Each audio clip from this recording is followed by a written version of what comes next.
ஸ்ரீமதே ராமானுஜாய நமः. ஸ்ரீமதே நிகமாந்த மகாதேசிகாய நமः. ஸ்ரீமதே சிவஞ்சடகோப ஸ்ரீ ரங்கநாத யதீந்திர மகாதேசிகாய நமः. யோ நித்யமச்சுதபதாம்புஜயுக்மருக்ம வியாமோகதஸ்ததித்ராத்ருணாய மேனே அஸ்மத்குரோர்பகவதோச தேவசிந்தோः ராமானுஜஸ்ய சரணோ சரணம் பிரபத்யே. ஸ்ரீமான் வேங்கடநாதார்ய கவிதார்க்கிகேசரி வேதாந்தாச்சாரியவர்யோ மே சன்னிதத்தாம் சதாகிருதி. நம்ம சேனலில் பகவத் ஆராதனம் லகு திருவாராதனம்னு ஒரு 4 வீடியோ போட்டிருந்தோம். எப்படி ஆற்றுல சால கிராமத்துக்கு திருவாராதனம் பண்ணணும் அப்படின்னு. அப்போ ஒரு சில பேரோட அபிப்பிராயம், எதுக்கு திருவாராதனம் பண்ணணும், அது பெருமாளே இல்லைன்னா எனக்கு என்ன ஆக போகிறது, இப்போ நானே தெளிக பண்ணி நானே சாப்பிட்டு போகிறேன்னு, நான் ஒரு பெருமாளுக்கு ஆராதனம் நான் பண்ணணுமா, நான் தலிகை பண்ணி சாப்பிட்டு போய் இல்லையா, எனக்கு தலிகை பண்ண இன்ட்ரெஸ்ட்டே இல்லை, நான் வெளியே வாங்கி சாப்பிட்டு போகிறேன், நான் ஏன் தலிகை நான் பண்ணேன், அதை நான் தலிகை ஒன்று நான் பண்ணி அதை பெருமாளுக்குன்னு பண்ணி அம்சி பண்ணி அந்த பதார்த்தத்தை நான் சாப்பிட்டு எவ்வளோ வேலை இருக்குது, பாத்திரம் தேய்க்கிறது போகிறது வர்றது எல்லாம் இருக்குது, நான் ஏன் பண்ணணும் அப்படின்னு சில பேரோட அபிப்பிராயம் கேட்டால் அதுக்கு கிருஷ்ணன் ஒரு பதில் சொல்லியிருக்கான். ஸ்ரீ ஜெயந்தி வேறு வருது, கிருஷ்ணன் பதிலாகவே சொல்லுவோன்னு கீதையில் 3ஆம் அத்தியாயத்தில் கிருஷ்ணனோட பதில் 13வது ஸ்லோகம். கீதையோட 3ஆம் அத்தியாயம் 13வது ஸ்லோகம். யஜ்ஞசிஷ்டாசினः சந்தோ முஷ்யந்தே சர்வகில்பிஷைः தே த்வகம் புஜ்யதே பாபாः ஏ பஷ்யாத்மன காரணாத். என்ன சொல்கிறாருன்னா, பரமபுருஷனை போற்றுவதற்கான யஜ்ஞத்தில் மிச்சத்தை உண்ணும் உத்தமர்கள் ஆத்மாவை காண தடையாக உள்ள எல்லா பாவத்திலிருந்தும் விடுபடுகிறார்கள். எவர் தம் பசி நீங்க மட்டுமே சமைத்து உண்கிறாரோ அவர்கள் பாவத்தையே சாப்பிடுகிறார்கள். இதான் அதோட திறந்த கருத்து. அதாவது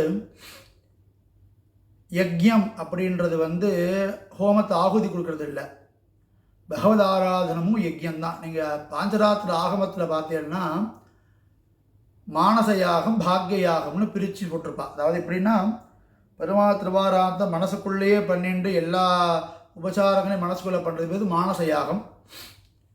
வெளியில் வட்டில்களை வச்சுட்டு திருவாராதனை பண்ணுறது பேர் பாக்ய யாகம்னு பேர். யாகம் யஜ்யம்னா பெருமாள் திருவாராதத்துக்கு தான் பேர். வேதங்களில் பெருமாள் திருவாராதத்தை தான் யஜ்யம் யாகம்னு ஸ்பஷ்டமாக சொல்கிறான். அது என்ன சாதிக்கிறாருன்னா, கிருஷ்ணன் பெருமாளுக்கு திருவாராதனம் பண்ணி அம்சி பண்ணி அதில் இருக்கக்கூடிய பெருமாள் உண்ட மிச்சத்தை சாப்பிட்றவன் தான் அதாவது பரமாத்மாவையும் ஆத்மாவையும் இருக்கக்கூடிய தடைகளை விளக்குகிறான், பாபத்தை போக்குகிறான். தாம் பசிக்காக மட்டும் பண்ணி சாப்பிட்றவன் பாபத்தையே சாப்பிட்றாங்கிறது. என்னது, தாம் பசிக்காக மட்டும் தலிகை பண்ணி சாப்பிட்றவன் பாபத்தையே உருண்டையாக உருட்டி உள்ளுக்குள்ளே தள்ளிக்கிறான் அப்படின்னு சாதிக்கிறார். இதுக்கு ஸ்ரீபாஷகாரர் கீதா பாஷ்யத்தில் ஒரு வார்த்தை எழுதியிருக்கார். என்னென்னா, லோக்கன விமுகாக நரகாயைவ பசந்தே. அவள் என்ன சாதிக்கிறார் பாஷ்யக்காரர், நரகாயைவ, இவ தலிகை பண்ணுறது சாப்பிட்றதே நரகத்துக்கு போகிறதுக்கு தாங்கிறார். எப்பேற்பட்ட வார்த்தை பாருங்க, நன்னா யோசிச்சு பாருங்க. ஸ்ரீபாஷக்காரோட வார்த்தை, தலிகை பண்ணி பெருமாளுக்கு கண்டுருளாமல் பண்ணுறா பாருங்கோ. அந்த தலிகை பண்ணுறதே எதுக்கு பண்ணுறான்னா, இவன் நரகத்துக்கு போகிறதுக்காக தான் தலிகையே பண்ணுறா அப்படின்னு ஸ்ரீபாஷகாரர் சாதிக்கிறார்னா, பகவத் ஆராதனம் எந்த அளவுக்கு முக்கியம். பெருமாளுக்கு கண்டுருள பண்ணாத பதார்த்தத்தை நம்ம சாப்பிட்டா பாப உருண்டைகளை உருட்டி உருட்டி உள்ள தள்ளிக்கிறோன்னு அர்த்தம். இந்த கம்பராமாயணத்தில் ஒரு கட்டத்தில் லக்ஷ்மணனோட வார்த்தையாக சாதிக்கிறார். பரமன் உண்ட எச்சிலை நச்சினே நாகில் நாய் உண்ட மிச்சலே அது. ராமன் உண்ட மிச்சத்தை நான் சாப்பிட்டாதான் சாப்பாடே தவிர மற்றதை நான் சாப்பிட்டேன்னா நாயோட உச்சிஷ்டத்தை சாப்பிட்டதுக்கு சமானங்கிறான். என்ன வச்சு பாருங்க, எவ்வளோ மோசமானது அது. நாம்ளே தலிகை பண்ணி நாம்ளே சாப்பிட்டா எவ்வளவு மோசமான ஒரு வார்த்தை பெரியவா சொல்கிறான்னு பாருங்கோ. ஆற்றுல பஞ்சபக்ஷ பரிமாணம் பெருமாள் கேட்கவே இல்லை. ஒரு சாதம், ஒரு பருப்பு பண்ணுங்கோ, பருப்பு பண்ணி குழம்பு பண்ணுறல ஒரு கறிமீது பண்ணுங்கோ, அம்சி பண்ணுங்கோ. இந்த 3 நித்தமே நம்ம சாப்பிட்றோம். நம்ம சாப்பிட்றது பெருமாளுக்கு அம்சி பண்ணிவிட்டு சாப்பிடுங்கோ. பெரிய லெவலில் வடை பாயசம் எதுவும் கேட்கல பெருமாள். உங்களுக்கு பாயசம் பண்ணணும்னு ஆசையாக இருக்கா, சிம்பிள் பாயசம். பால் அடுப்பில் ஏற்றுங்கோ, அரிசி நல்ல சாதமான அரிசி அதில் போடுங்கோ, சர்க்கரையே போடுங்கோ, முந்திரி பருப்பு திராட்சை தாளித்து போடுங்கோ, பால் பாயசம் ரெடி. சிம்பிளாக பெருமாள் அம்சி பண்ணுவோம். ஒரு தயிர் வச்சு அம்சி பண்ணிவிடுங்கோ, சாத்தை பண்ணி தயிரை பண்ணி அம்சி பண்ணுங்கோ. எதுவாக இருந்தாலும் பெருமாள் ஏற்றுப்பான். பரிவதில் ஈசனை பாடி விரிவது வேவலுருவி பிரிவகைந்து நன்னூறி போய் புரிவதுவும் புகைப்பூவே சுலபாராதன் கிருஷ்ணன் பெருமாள்.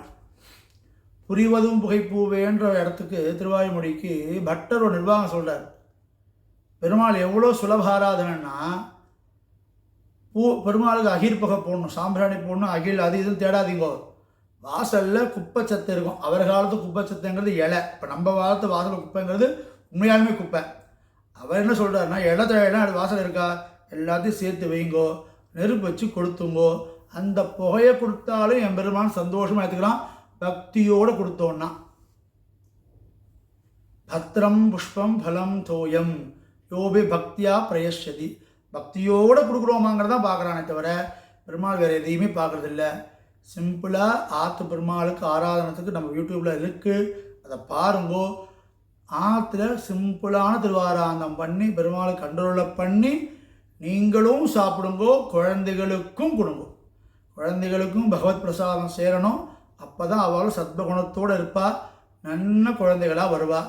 அதனால் எல்லோரும் அதை நல்லா ஃபாலோ பண்ணணுன்னு, ஃபாலோ பண்ணுறதுக்கான சக்தியையும் கொடுக்கணுன்னு எம்பெருமான் திருவழியில் பிரார்த்தனை பண்ணி, ஸ்ரீபாஷிகார திருவழியில் பிரார்த்தனை பண்ணி